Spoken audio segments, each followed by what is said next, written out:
Good evening and welcome to Theater 3's production of Goodnight, Don't Be Afraid. We would like to make you aware that non-firing prop guns will be used tonight, so please do not call public safety when you see them during the performance. Normally at this time, we would ask that the audience turn off their cell phones, silence their iPads, and crack any knuckles before settling in. But since this is a particularly intelligent show, we would like to assume that the audience is also, so we will not be making such an announcement tonight. Now, please lean forward and immerse yourself in this new work by George Kovalenko.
No, tell me again, from the beginning.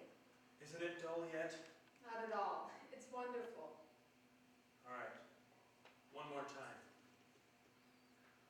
So, once upon a time, there was time. And then there was before that. And before that there was Allah. And Allah is a great storyteller. Like you. Like me. But not like me. Because Allah only has one story to tell. Like you. No. His story only has one word. Be. Be.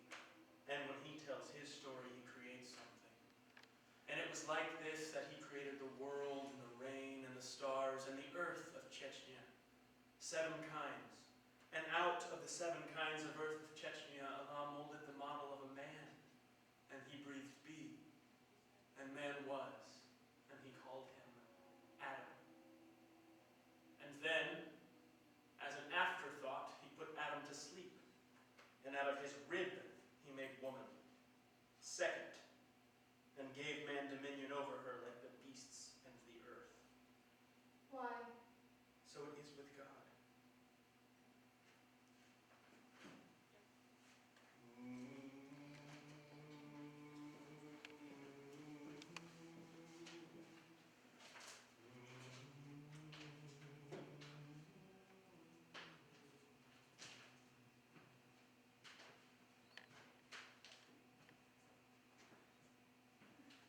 Hello, mister.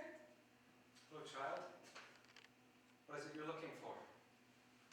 Nothing. Well, I saw you look more than once. It's nothing. Well, it doesn't suit you to lie. I just seem to have lost something. I see. But Pop says I'm not to wander, so I just look. How old are you, child? Not old enough. It doesn't suit you to riddle. 14. Is that not old enough? Not for Papa. You know, the beautiful thing about women is I am that not a do woman. not scorn your elders. Keep the Quran. The beautiful thing about women is their naivete. Papa says that too. What were you looking for? Something of mine. Again with the riddles. You are too old to be I am a defensive. child. You are a woman. Yes, I am. Come here. Why? I am Adam. No? Come here. I don't want to.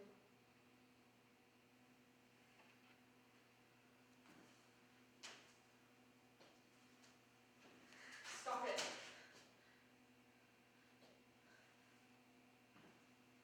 Let's have a test. I don't No, like let's you. have a test and see how much you know. This is my hand. Can you feel it? Of course. Yes, it is. What is it made of?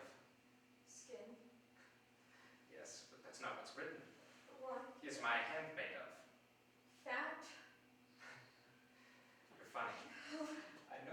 this. What is my hand made of? I don't know. I'm trying. Dust. You must study harder. Yes, of course, Adam. Now, this is your hand. And what is your hand made of? Dust. Wrong, then you would be a man. I know. What is it then? Rib. Good. Good. And what is rib? A bone. Good. And where do you come from? A lump. No, you come from me. A rib from my side, a bone. But a Stop. Listen. Now, what is it you were looking for? It doesn't matter. I think it was your Quran. You've done poorly. You must make a sacrifice. What's a sacrifice? Allah does not like stupidity. I did everything you asked And yet me to. you knew nothing. Now, where's your papa? At home. Where's that?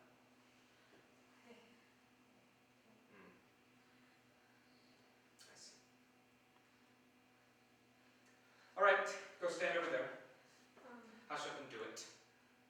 Allah does not like the sound of your voice.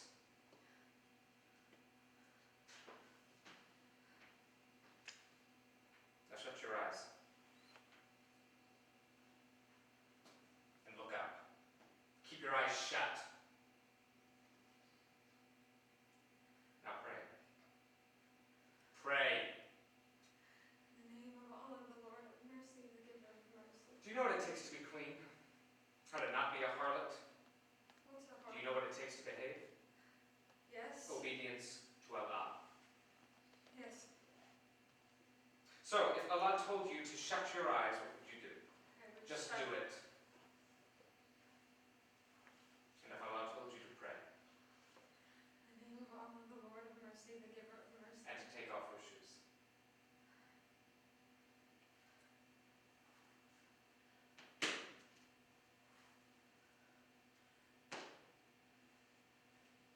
and to take off your dress. If Allah asked you to take off your dress,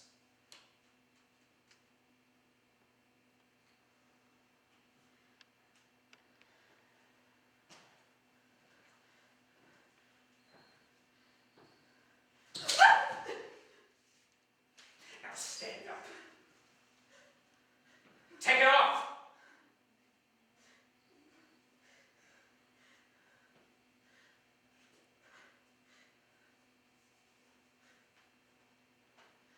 There is no God but Allah. And Allah wants you on your knees.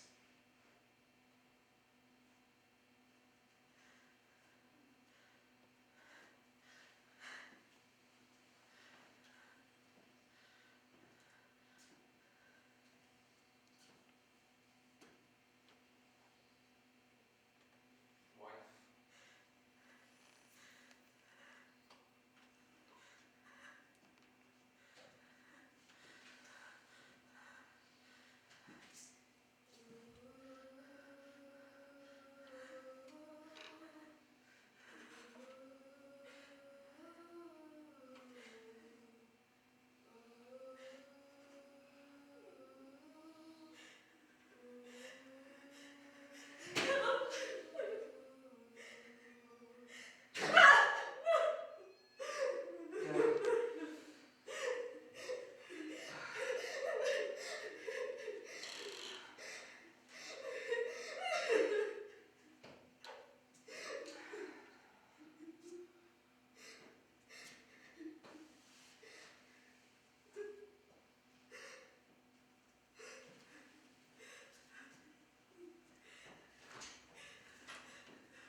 Guaitachena estes juhalo, guail state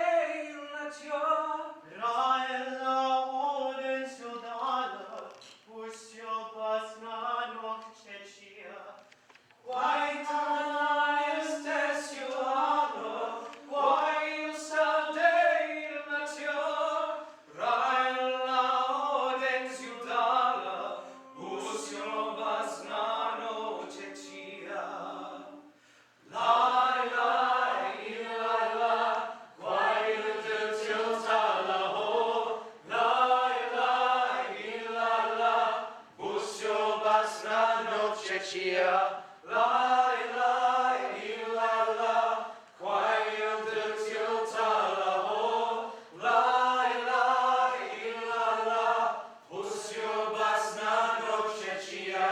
La la la, quiet till Talaho. La la, pust your bas na do Czechia.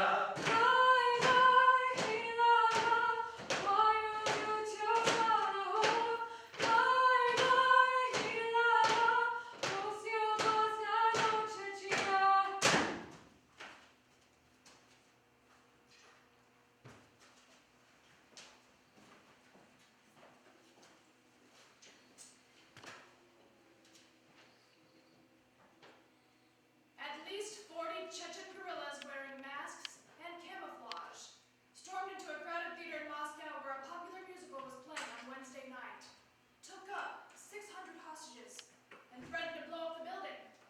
The second act had begun when people in masks wearing camouflage ran onto the stage and began to shoot from machine guns. Some military experts said on Wednesday that the guerrillas could not have staged such an attack without support from inside Russia's capital. The president, who sent Russian troops back into Chechnya in 1999 and has championed the war ever since, was camped in the Kremlin with his security advisors and the prime minister charting the government's next step.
Good evening, ladies and gentlemen. We have come here for peace. We have come to Russia's capital city to stop the war in Chechnya or die here for God.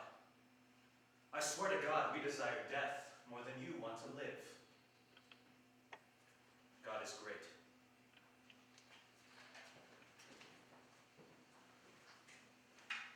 It took me a long time to get here. It took me from a girl to a woman to a wife to a mother to a widow. It took me getting old at 25. It took me through war. It took me from Grozny to Moscow. It took me looking out and seeing in the eyes of God nothing but rage. It's all that I have. And now, here we are. He did not live near me, yet he found me nonetheless. He was a lover of God and a lover of poetry. He was a lover of peace. I'm afraid that at the end of all of this, that is not what will be remembered for, but he will be remembered. I'm a woman. I will be forgotten. I am a Muslim woman. I will be forgotten and damned thrice over, once for each part of the Trinity. I will leave the talking to the men, the Russian men.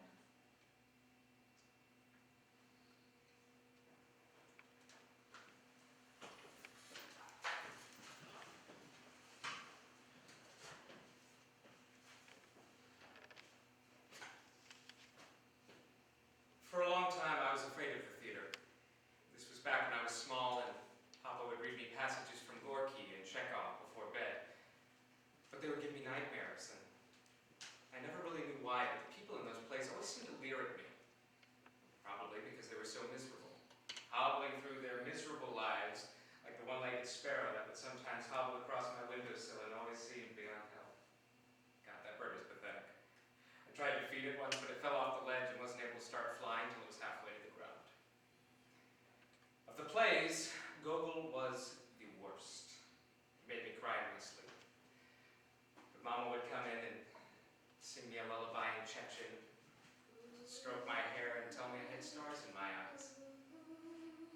stand in the doorway smoking smelly little cigarettes. Mama would look at him scoldingly, and they'd smile at each other. The Russian boy and the Chechen girl. And then I'd be drawn out of Kostya's leer into the sleepy sliver of their smiles, and I'd fall asleep. So, for a long time, I was afraid of the theater. But then came university, and we were all so fucking clever and horny. Papa's character seemed a little less leery and a little more like something I could use to get girls. And I did. And her hair was red, her eyes were Russian, and her kisses were the sound of simpering summers I'd spent at the Black Sea. When I told her that, she said I should be a writer. And I'd read her passages from Gorky, and she'd laugh at me and kiss my teeth, tell me I was silly in a way that made the world smaller. And I knew that even if you didn't know it, Papa was smoking somewhere, smiling that drowsy crescent smile. I loved her. But then time went, as time tends to do, and with it she went. And when she went, I was suddenly afraid of the theater again. Because those plays, they didn't mean Papa, they meant her. So I stayed away from them. I worked odd jobs. I was yelled at by people who knew they were more important than me. I was hired, I was fired, I was hired again. And as was bound to happen, I realized that I might be a little miserable myself. And I was alone again. Just like Kostya, just like that sparrow. And I was back. Back in the lower depths, back in the cherry orchard. And because I had nothing else, I started writing. Newspapers were shit, so were the magazines. I didn't know how to publish a book. Never got the hang of poetry, so it was the theater. So it was 4 people in a basement. So it was what I called a play, and my overeager friends called acting. And suddenly that little basement was a theater by a restaurant vokzal, and nobody came to see us. But we were happy. Then time decided to show itself again, and this time the Russian boy and the Chechen girl were both sick.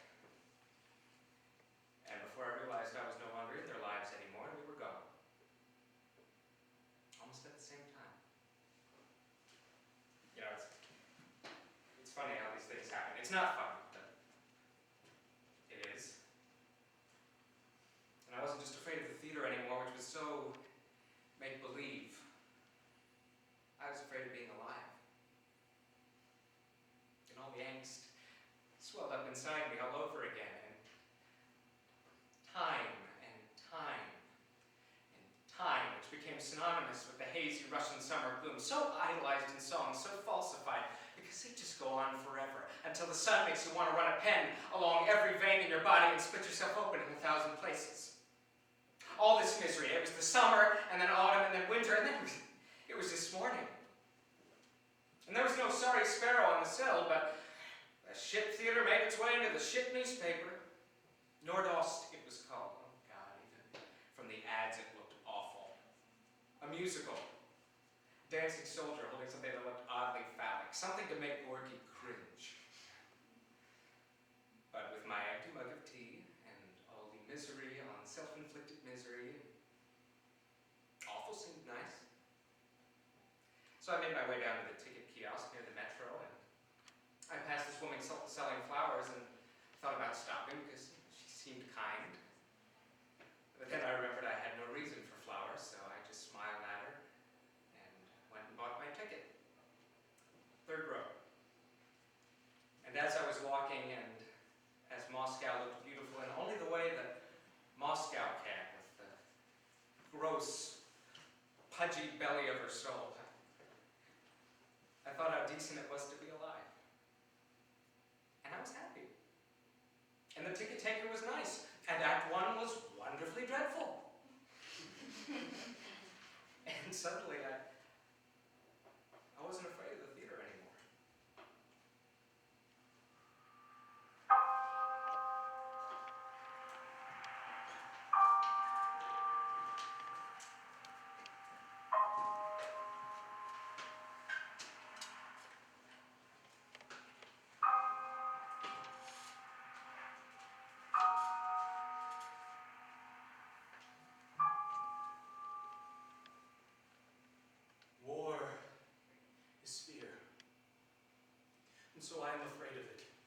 and so all men should be.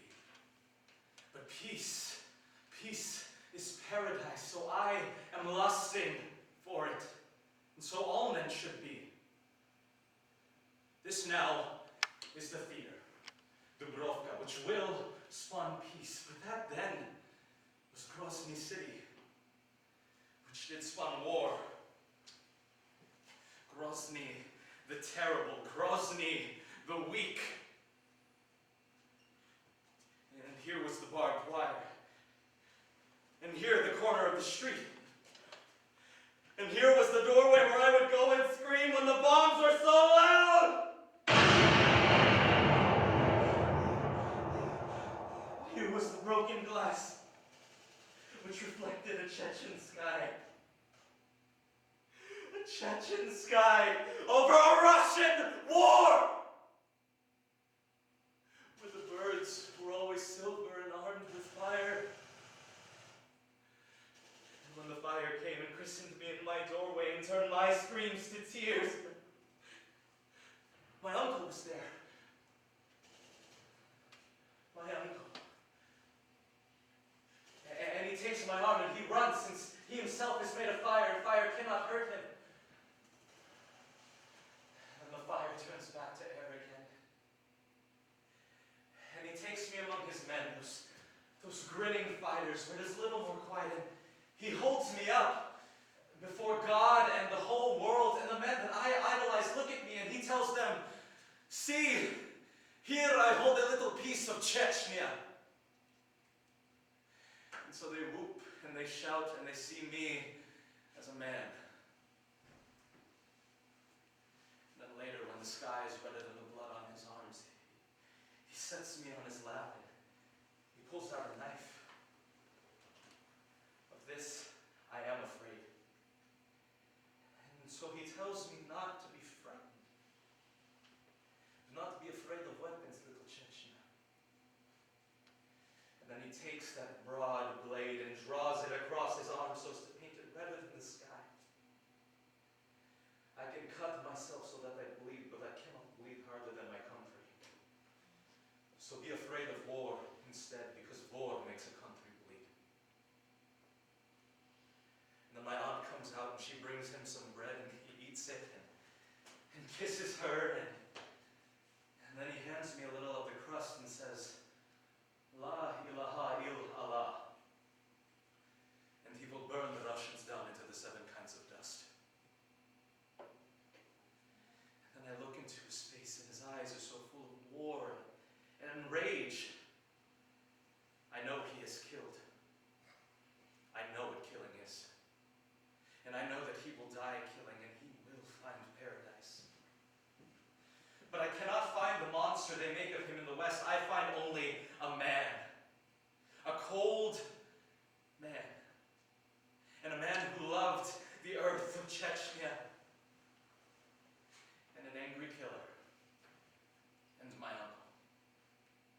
So when I look into this rough pit we have dug for him, and his skin is choked with more blood than I think even Chechnya could bleed, he seems to no longer be afraid of war. He is with God, and he is at peace.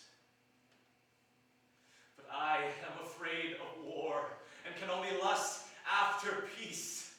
So as we bury his blood with Chechnyas, I think I feel a little of his rage, and I hate the Russian. I hate the Russian for what he has done. I hate the Russian for killing peace. For 300 years, butchering it. But I am a servant of God, and so all men should be. Peace, my dearest, my angel, my princess. How are you this evening? Is it cold in Grozny city? I am coming for you. Though I am afraid, I am coming for you and for God. On the road to Moscow in a country that I hate.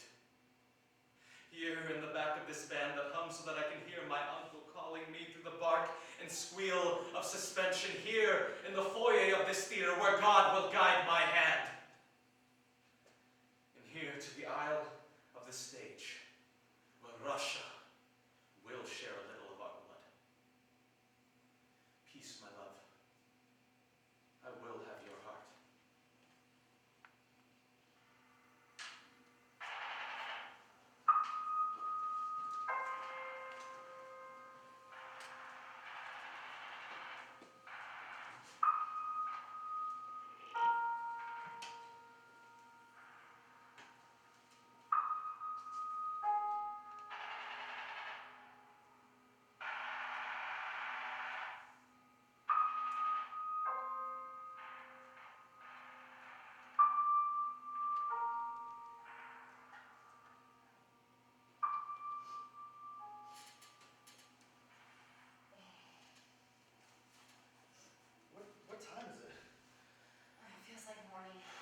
only 4. I know. I just wish I had said something different now. I'm sure he's sleeping fine. There's plenty of food. He'll figure it out, won't he? Your mom will check on him. Yeah. Yeah. Do you think he's worried? No, he's worried. I'm sure he is. Of course he's worried, but he'll be fine. Do you think he's afraid? He'll be fine. Promise. Yes. And so will we.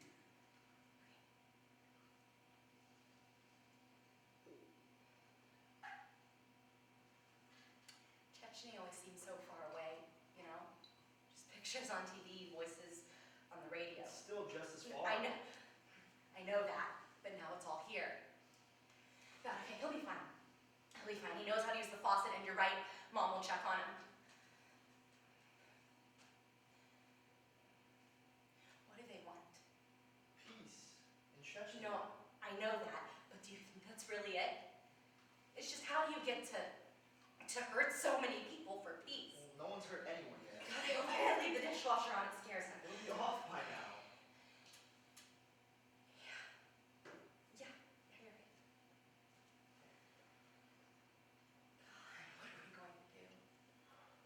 What is Russia going to do? What does Russia even want?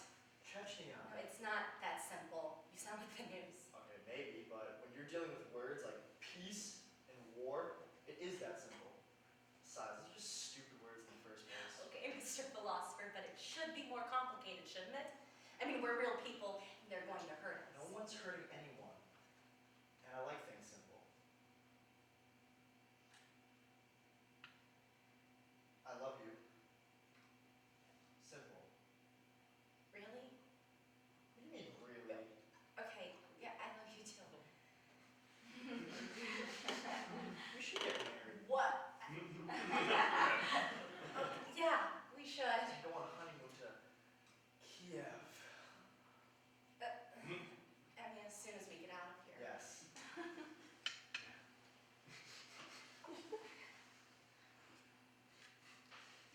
They are going to negotiate. Of course they will. Why? Because we live in a democracy. We talk about things. Sure.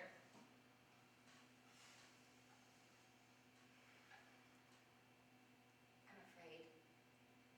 I'm not. How? I'm just not. You have to be. These are bad people. No, these are very bad people. Look, he's not going to be all right.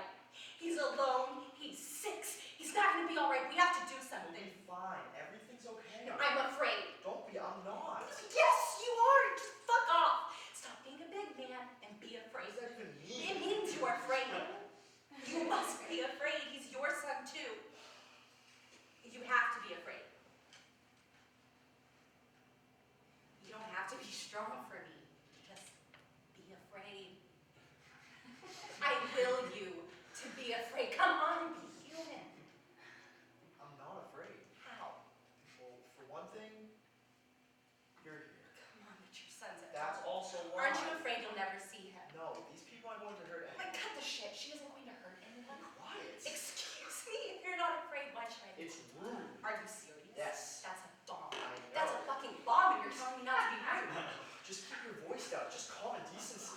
Oh, common decency. Because these people have so much common decency. And I'm sorry I didn't realize. Maybe I'll go kiss her feet. I'm sorry. I'm sorry, but calm No, I down. thought you said you weren't afraid. Thought you said there was nothing to worry about, so I won't worry about a thing. They aren't going to hurt us. Why don't we just walk right after? I see now these aren't Shut shared. the bitch up!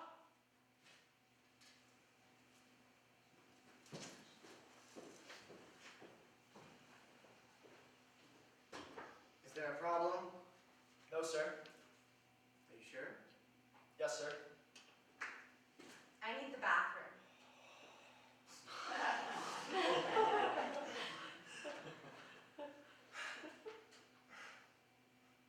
In the pit. What? You can shit in the pit. What? Was I not clear? How dare you? Do you see this? This makes me your death and your salvation. This makes me your heaven and your hell. This makes you nothing. You can shit in the pit.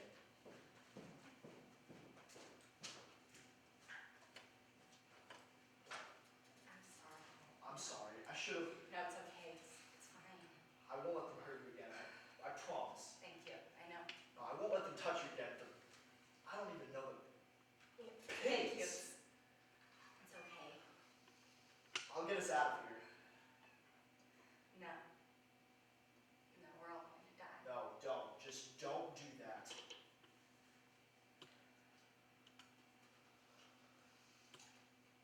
Now, I'm afraid. Stand up! Move! Stand up! What are you doing? You are Russians. You are people. There are so few of them. Don't be sheep. Stop this. And how the hell did you get in? The grace of all the little gods. There is no God but Allah.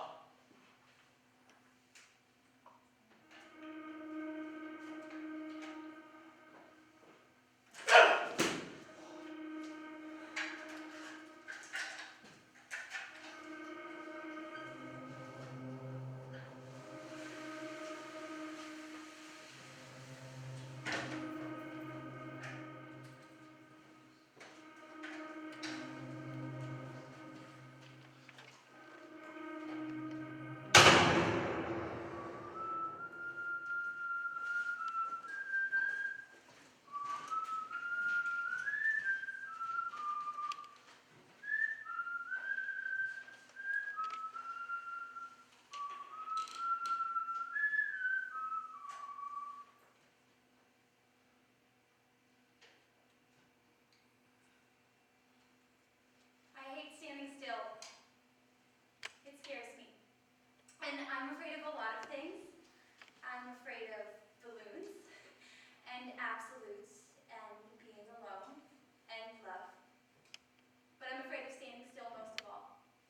Because balloons are pretty trivial and I can avoid them most of the time. I'm not even really sure if absolutes exist. And being alone, well, we're all bound to wind up alone at some point or another. But standing still, that goes right to the gut. Because most of the time, you don't even know you're doing it. Love scares me less now because I used to sell it. I sold flowers. I sold flowers for a long time. At first because I didn't have another job, and then because they were pretty, and it was easy, and I didn't have much else to do with my life. Of course, that was right when I fell in love. She took me home to her family in Conderstein, Switzerland. And the Alps were so swarmed with flowers. I swore that love wasn't just for human beings. They were holy and untouched. No cellophane, no price tags, no plant food. And the wind, rushing up the knoll through what seemed like all the world's colors, like the bristles in heaven's infinite paintbrush, so that the flowers became little gods themselves. I had never been particularly religious, but I thought, well, why not? Fields and fields of little gods. Maybe if everyone saw thousands of little gods, we could stop fighting about the big ones because we'd be too busy trying to count them all.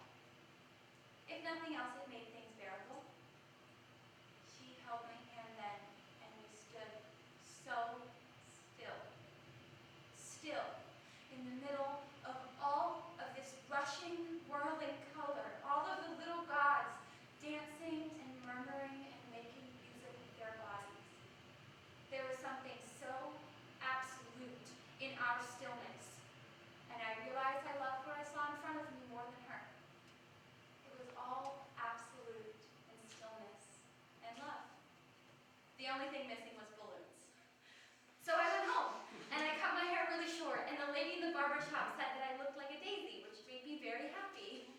Back then, I still sold flowers at a big grocery store in Moscow, but after Switzerland, the flowers we sold there had nothing to do with gods or stillness.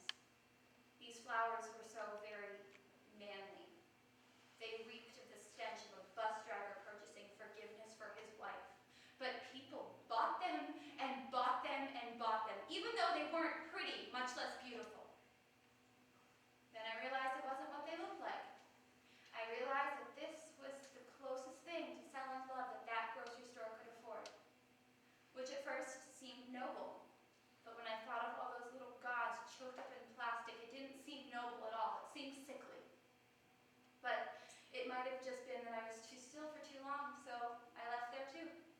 And 2 months later, I opened a flower stall by Rechnoy Vauxhall. And as soon as I started, the flowers seemed pretty again. By the grace of all the little gods, they did. So it wasn't bad until I started noticing the people. The people who bought them were all hungry for something. They were hungry to get out of their loneliness. They were hungry to fix whatever was wrong and return to normality. So that their purchase of love, of kindness, became a novel act of fear. And in that stall, I would come to realize how still I would stand all over again. Face after face. Pigeon-toed. It crept up on me, passing out tackiness by the dozen. Fear, stillness, the absence of action. For months and months and months and months. And then there he stood. And I realized that it was this morning. He was all tweedy and manly and vulgar in his almost attempt to appear so much a writer. He looked at the flowers. He didn't want anything from them. I knew he didn't have anything to fix. Then he looked up. He smiled. And he kept moving. And just like that, the little gods crossed the 2 meters between him and me. And I wanted so badly to keep moving with him, to drop those plastic copies and run, to do something. But I stood still again. And Moscow swallowed him. But here his movement did not leave my mind. I took the bus home, and it rattled. The suspension barked. We had to stop for a group of white vans that moved so quickly, and I wanted to move with them, but I stood still again, and Moscow swallowed me too, differently from that man, so that I couldn't breathe. And when I got home, I turned on the television, and I sat still again, and I saw something. There were people sitting still in a theater, and there, on that monitor, unmistakable, was the writer. Just his profile, no more broken than he had been that morning. Filled to the brim with what I will always call little gods and the rest of the world calls compassion, I got up. And by the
what you did. I heard you singing.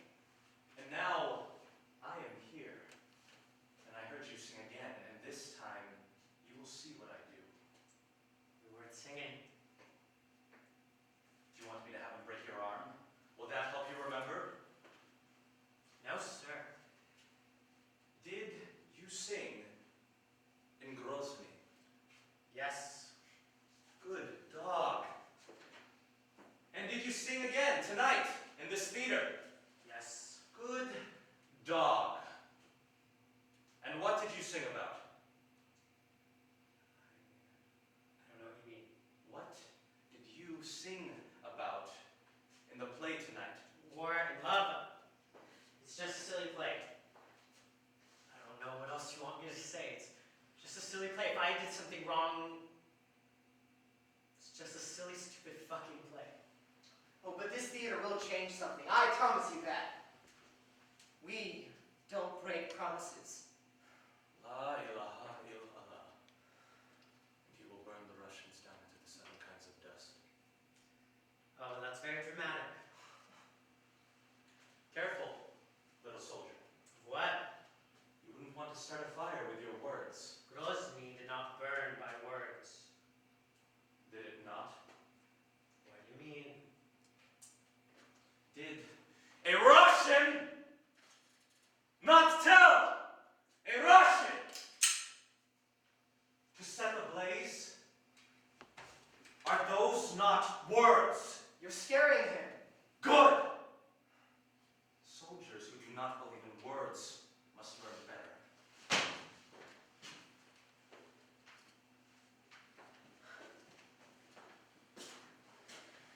Do you hate us?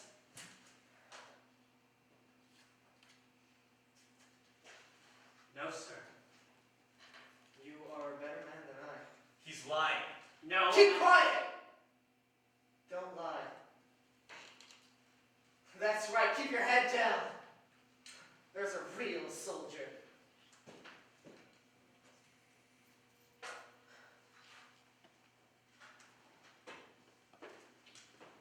I couldn't be a real soldier. I'm terrified. So I pretend to be one. That's my job. I pretend to be other people in a dark room with no windows. People come to watch me mimic and fumble and sing. And this because I'm afraid I couldn't be anything else. I couldn't kill no matter how much I hated, and God, how I hated. I hated the Jew for being the fault of everything. I would have killed one on my vacation in Augsburg, but I was so terrified. I hated the communists for raping my people and taking everything. I would have killed many if I could, but I'm so terrified. But most of all, I hate the Chechen, the Muslim toad who always thinks himself better, who always thinks himself stronger, who always thinks himself a wolf. That's why we found him in his den in the dead of winter, in the dead of night, and we gutted him. But he would not die. He, like the oak, would not wither, so all that's left is hate. And how it burns to melt the snow.